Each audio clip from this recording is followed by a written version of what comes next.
or peaceful life expectancy. So schools or health institutions very important. Agriculture को join करिए। बहुत अपना चाहती हूँ कि 70% भारत की जनता जो है वो रूरल है।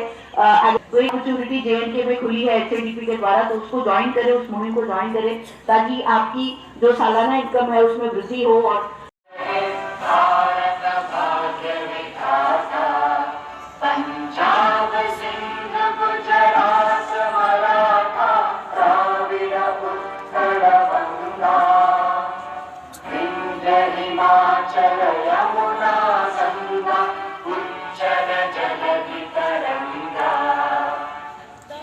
शुभ नामे जागे, तब शुभ आशीष मांगे, गाहे तब जय गाथा, जय गण मंगल नायक, जय हे भारत भाग्य विधाता, जय हे जय हे जय हे जय जय जय जय को सुदृढ़ करेंगे और देश की रक्षा करने वालों का सम्मान करेंगे। नागरिक होने का कर्तव्य निभाएंगे। धन्यवाद। अनंतनाग फखरुद्दीन जी, यहाँ पे जितने भी जिला इंतजामिया के अफसरान कहते हुए बहुत अच्छा लगता है, बिकॉज बार बार आप लोग मुझे अनंतनाग बुला लेते हैं। हर बार जब भी मैं आती हूँ तो कोई ना कोई एक अच्छा इनिशिएटिव जिला इंतजामिया की तरफ से लॉन्च होता है, और उसी तरीके से आज भी एक इनिशिएटिव DC साहब ने हमारे थ्रू लॉन्च किया। इस चाहे मैं पिछले महीने नो फ्यूल अगर हेलमेट के बगैर है, no helmet no fuel initiative की बात हो, आज बिजबिहारा की आवाम सामने आके रास्ता इनिशिएटिव लॉन्च किया। ऐसी है गवर्नमेंट ऑफ इंडिया की, गवर्नमेंट ऑफ यूटी की। मैं FIR में मेरा नाम नहीं आएगा, वो खून देख के डर जाता है। दिया कि मैं अपना टैलेंट शोकेस कर सकूं वहाँ पे नेशनल लेवल पे, जो कि शायद पॉसिबल नहीं था इनके बगैर। तो मैंने मैं आपका देखिए इस टाइम पे स्पोर्ट्स जो है वो सबसे आगे मुझे लगता है। लड़कियां सबसे आगे है। लड़कियां किस प्लेटफॉर्म में आगे नहीं है? क्रिकेट हो, सपोर्ट, कोई भी चीज हो, पढ़ाई में आगे है। देखिए इस टाइम हर कोई पोस्ट जब हम देखते हैं, चाहे नीट का निकलता है, किसी भी चीज का निकलता है, तो लड़की हमेशा आगे होती है। इसमें जरूरी क्या, अभी पढ़ाई जरूरी है, लेकिन टाउन में भी कितनी लड़कियां हैं जो PhD कर करके घर पे बैठती है। तो मेरी मैसेज आप सब पेरेंट्स को जाती है कि तो दियो पहले लड़कियों मौका, आप अपनी बेटियों को मौका दीजिए कि वो स्पोर्ट्स में आए या गेम्स में आए। पढ़ाई भी जरूरी है, बहुत ज्यादा जरूरी है।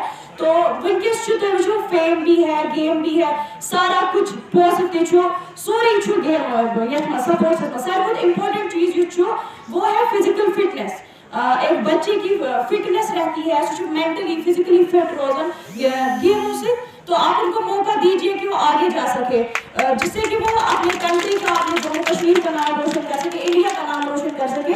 गवर्नमेंट की तरफ से देखिए सोर्स नौकरियों से दरमियान सपोर्ट से उसका वैल्यू की आज सपोर्ट सारे को इम्पोर्टेंस सबसे ज्यादा सपोर्ट को दी जाती है। तो हम शुक्रिया स्टार अपने बिजबारा से ही देखिए, परवेज उसमें बड़ा स्टार निकला हमारे कश्मीर से, पहला इंटरनेशनल इंडियन क्रिकेटर।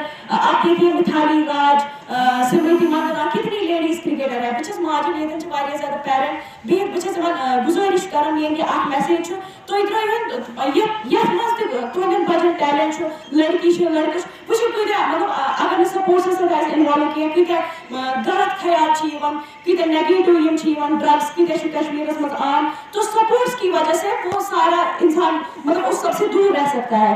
तो मेन मैसेज तो ये कि तुम करो पन बचन सपोर्ट अ चीज मज ये कुन चीज में तुम टैलेंट शायद कि तुम हेकन पगह पन कंट्री नाम रोशन कर, पन जम्मू कश्मीर नाम रोशन कर। Thank you so much.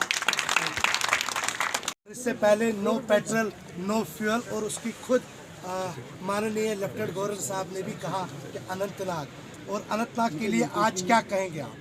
Anantnag के लिए मैं यही कहना चाहती हूँ कि बहुत अच्छे इनिशिएटिव्स ले रहा है डिस्ट्रिक्ट एडमिनिस्ट्रेशन, और ये जो इनिशिएटिव्स डीसी साहब ले रहे हैं ये एलजी साहब खुद अपने ऑनरेबल एलजी साहब मेंशन कर रहे हैं। सो इससे ये पता चलता है कि ये इनिशिएटिव्स कितने इम्पॉर्टेंट हैं, और मैं मुबारकबाद देना चाहती हूँ। और ट्रैफिक रिलेटेड और पब्लिक ये रोड सेफ्टी रिलेटेड दोनों ही इनिशिएटिव्स लिए गए हैं। जानों को बचाने के लिए ये इनिशिएटिव्स लिए गए हैं।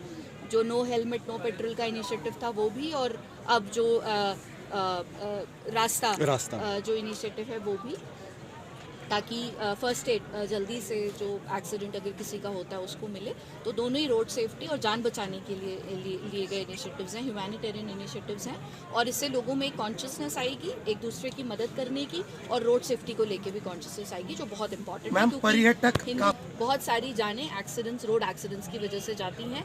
सो रोड सेफ्टी को लेकर के जो इनिशिएटिव्स लिए गए they are extremely important and very important. DC साहब को ये कहा है कि वो जो भी लोकेशंस उनको लगता है कि जिनमें बहुत अच्छा टूरिज्म पोटेंशियल है, और जिनको लोकल या नेशनल या इंटरनेशनल टूरिज्म के लिए, एडवेंचर टूरिज्म के लिए, स्पिरिचुअल टूरिज्म के लिए डेवलप किया जा सकता है, उन लोकेशंस को आइडेंटिफाई करके उसकी एक लिस्ट हमें दे दें, ताकि हम उन डेस्टिनेशंस को intensively as tourist destinations promote करें। तो उस पर ऑलरेडी काम शुरू है।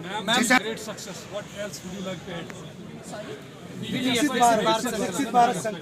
जी, it is a great success because all the schemes at the doorstep of the people, administration लोगों की मन खुद चल के लोगों की doorstep पे आए।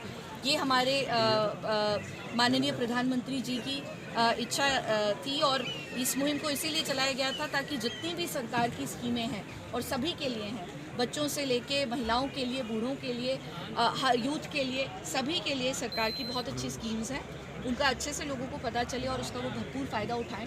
तो मुझे लगता है कि एक्सट्रीमली सक्सेसफुल कैंपेन रहा है ये, और आगे भी आई एम श्योर बहुत सारे ऐसे गवर्नमेंट ऑफ इंडिया और यूटी गवर्नमेंट अच्छे कैंपेन्स को प्रमोट करना ही है। लास्ट ईयर हमारा गुरेज जो है वो ऑफ बीट डेस्टिनेशन में आई थिंक आउटलुक ट्रैवलर की तरफ से अवार्ड भी लेके आया था। तो इस बार भी हमने डीसीज को बोला है कि आप अपनी अपनी ऑफ बीट डेस्टिनेशंस और चैलेंज बेस्ड डेस्टिनेशंस की सिलेक्शन करें। गवर्नमेंट ऑफ इंडिया ने एक कैटेगरी हमें दी है चैलेंज बेस्ड डेस्टिनेशंस, जो चैलेंजिंग डेस्टिनेशंस हैं उनको प्रमोट करने के लिए। तो आई एम श्योर उसमें इकोलॉजी और एनवायरनमेंट का ख्याल रखा जाएगा। बिल्कुल रखा जाएगा। इकोलॉजी और एनवायरनमेंट का ख्याल रखना बहुत ज़रूरी है। अगर हमें सस्टेनेबल टूरिज्म और सस्टेनेबल डेवलपमेंट की तरफ बढ़ना है तो इकोलॉजी और एनवायरनमेंट की टेक केयर करना बहुत ज़रूरी है।